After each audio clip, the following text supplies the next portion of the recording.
Nós estamos chegando na reta final dessa legislatura. Renovo a honra de ter desenvolvido e desempenhado este primeiro mandato, senador João Alberto, e saio daqui de cabeça erguida desta missão e tenho repetido várias vezes que aprendi muito mais em 8 anos de mandato aqui no Senado do que em 4 décadas como jornalista. Mas também aprendi mais sobre a natureza humana, e disso o presidente Sarney, que ocupou essa cadeira que Vossa Excelência está, sabe bem, muito mais sobre a natureza humana do que em 2 meses e meio de campanha eleitoral, onde se afloram paixões, onde se afloram sentimentos, onde se aflora a intolerância, o radicalismo. Então, foi um aprendizado extraordinário para a minha vida. Mas eu volto aqui na missão de abordar um tema que tenho percebido como observadora da nossa política, observadora do comportamento da sociedade brasileira, que desde 2013, quando milhões e milhões de brasileiros, senador Lazier Martins, foram às ruas das capitais, das cidades médias, pequenas e grandes, fazer um chamamento a um basta de corrupção. A partir de 2013, a sociedade foi tomando gosto por esta militância virtual que acabou desaguando em vários movimentos.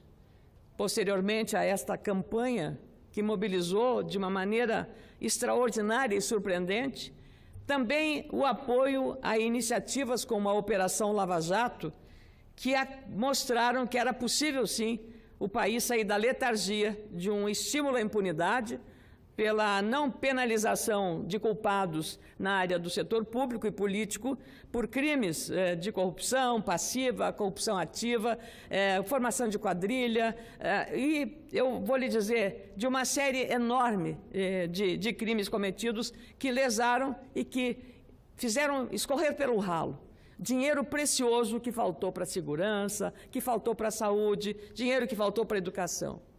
E, graças a essa nova era que o Brasil viveu, até, digamos, aceitando alguns excessos, pela excepcionalidade dos tempos que vivemos, das instituições envolvidas no processo, seja da Operação Lava Jato, seja de outras iniciativas, tantas outras com nomes bastante interessantes criados pela Polícia Federal nas investigações, algumas também com excesso de zelo, ou com excesso de, eu diria, de espetacularização, que não conviam para não tirar, eu diria, a essência daquilo que estava sendo feito. Não era necessário você chegar com carros da polícia, com sirene, ou descer de helicóptero numa residência para criar ali um constrangimento adicional àquele que era simplesmente pegar a pessoa, convidar, ninguém ia reagir a uma prisão nessas condições, então isso fica por conta exatamente do fato novo. E de eu diria assim, talvez uma tentativa do agente executando uma tarefa estivesse querendo mostrar à sociedade, olha, eu estou cumprindo com o meu dever. Sim, está cumprindo o dever, mas não há necessidade hoje mais. Há, felizmente, a compreensão, especialmente dos órgãos, Polícia Federal, Ministério Público, de uma forma adequada para fazer a execução de uma ordem de prisão. Adequada, simplesmente é esta, porque o senso comum, o senso médio, não adianta nós querermos o sangue, não queremos ampliar a intolerância, nós temos que executar a lei como ela é e ser a lei igual para todos. Não há outro caminho para fortalecer o Estado democrático de direito, para criar as condições de um país verdadeiramente democrático, com instituições fortes, a não ser cada um cumprindo exatamente a lei. Não há outro caminho para fazer isso, senador. Assim como nós aqui nos é exigido que sejamos honestos e éticos, assim também os outros poderes precisam, da mesma forma, adotar esses critérios de ética e exatamente de responsabilidade, executar a sua missão dentro da lei, nunca fora dela, porque estaria, então, cometendo aí também um ato ilícito eu diria assim, na exacerbação da autoridade, o abuso da autoridade. E isso também suscita uma reação, uma ação, uma reação. Agora, novamente, nós estamos diante de uma reação da Casa. E eu, agora de manhã, comuniquei ao gabinete do senador Randolfo Rodrigues que estou assinando, sim, um requerimento como senadora, não como líder do meu partido. Não, como senadora, estou assinando o requerimento para tirar a urgência da votação de uma iniciativa que prevê a flexibilização da lei da ficha limpa. Isso é muito perigoso, é um risco muito tênue, porque a ficha limpa, a lei da ficha limpa, foi uma lei conquistada e apoiada pela esquerda brasileira, senador. A lei da ficha limpa foi a primeira ação popular que o Brasil teve pós-Constituição de 88. E quem estava defendendo a lei da ficha limpa? Flávio Dino, José Eduardo Cardoso, as grandes lideranças da esquerda brasileira. E fizeram muito bem. A lei da ficha limpa foi nascida como uma ação popular, inspirada inclusive pela própria CNBB, a Conferência Nacional dos Bispos do Brasil. E é uma conquista da sociedade. A lei da ficha limpa, até 2010, os prazos de inelegibilidade eram variáveis. Condenados ficavam inelegíveis por 3 anos. A nova legislação aumentou este prazo para 8 anos. Houve questionamentos nas cortes superiores e, em outubro do ano passado, a Suprema Corte do país, decidiu que a ficha limpa vale para todos, com aplicação, inclusive, em casos de abuso, punido com a inelegibilidade por apenas 3 anos. Assim, os condenados por esses tipos de fraudes contra interesses do Estado e da sociedade não podem assumir cargo e função pública ou mandato eletivo por um período de 8 anos. Se nós aqui tivermos a iniciativa de mitigar, reduzir, fragilizar a lei da ficha limpa, esse Senado que está em fim de mandato, encerrando uma legislatura, não pode assumir porque estará no mês que vem, no mês de janeiro, melhor dizendo, de fevereiro, assumindo aqueles que foram ungidos pelas urnas nas eleições de outubro deste ano. Então, esta autoridade, esta legitimidade, caberá aos legisladores que estão chegando.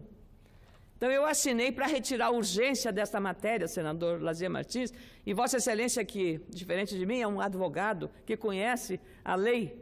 Eu sou uma jornalista que também sou colega, mas não fiz o curso de Direito, mas o senso comum me diz, a fragilização desta lei, no senso comum, já significa dizer um sério retrocesso à própria lei da ficha limpa. E volto a lembrar daqueles que mais defenderam esta lei, senador Lazier Martins. Então, por isso eu penso que nós aqui não podemos agora dar as costas à sociedade brasileira.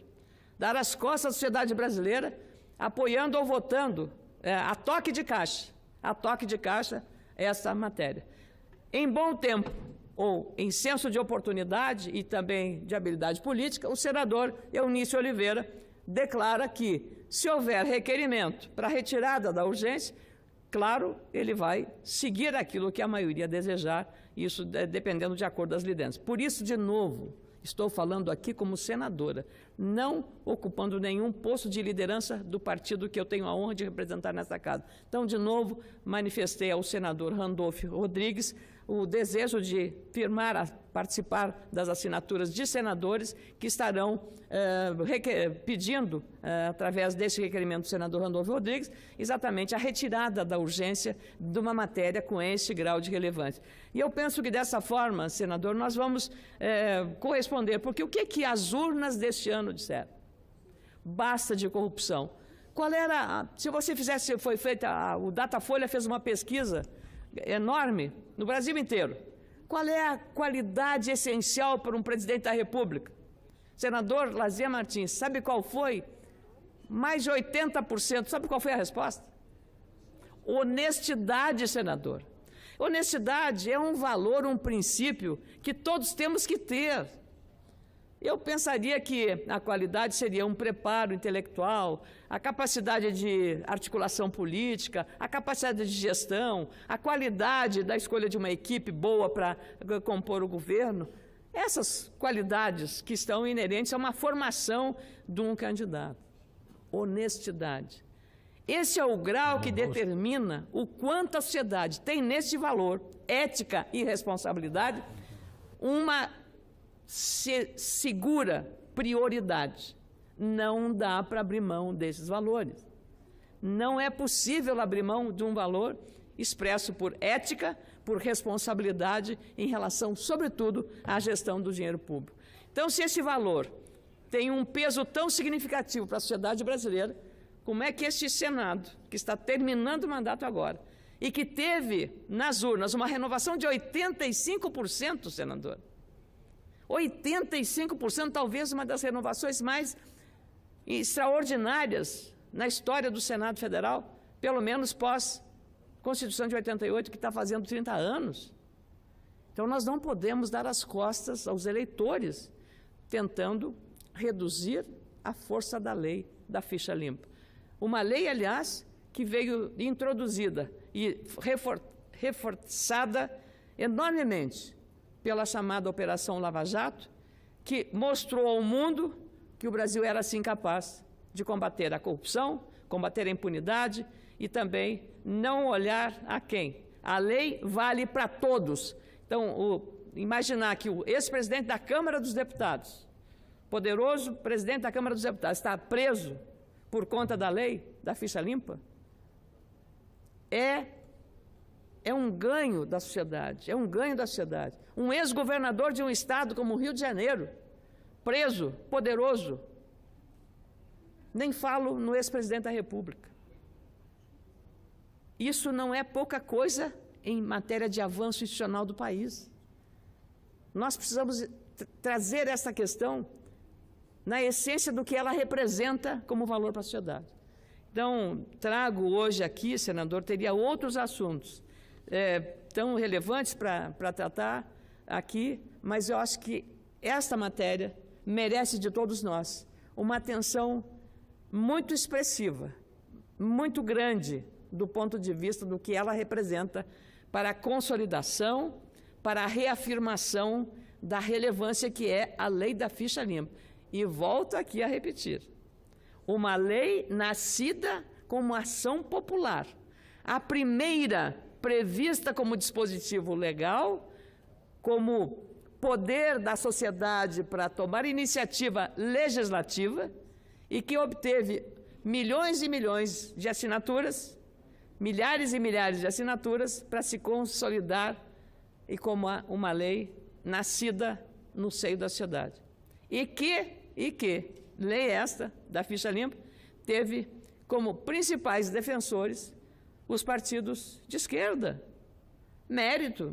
Agora, a coerência é preciso agora para saber se esses mesmos partidos que lá na Câmara dos Deputados e aqui também no Senado Federal, mas especialmente na Câmara, bradaram pela relevância da lei da ficha limpa, agora vão continuar com a mesma posição que estavam lá no nascedouro daquela lei que teve tanta relevância no combate à corrupção e à criminalidade. E a sociedade brasileira vai estar, e já está, vigilante sobre o que nós vamos decidir aqui. Mas essa delegação, penso, não pode ser nossa. Ela precisa ser de um Congresso que já está renovado em 85%, de um Senado Federal que está renovado em 85% e que, portanto, é uma decisão que caberá aos senadores e senadoras que foram eleitos nas eleições de outubro deste ano. Não há outra saída, senador, senão, como eu disse, estaremos dando as costas aos eleitores. E aí vamos pagar, mas daqui para frente, daqui 4 anos, novamente, que teremos eleições para o Senado Federal, renovação de 1/3 desta casa, estaremos pagando o preço que nós já vimos nas eleições deste ano, com esta renovação nesse grau de relevância. Muito obrigado, senador.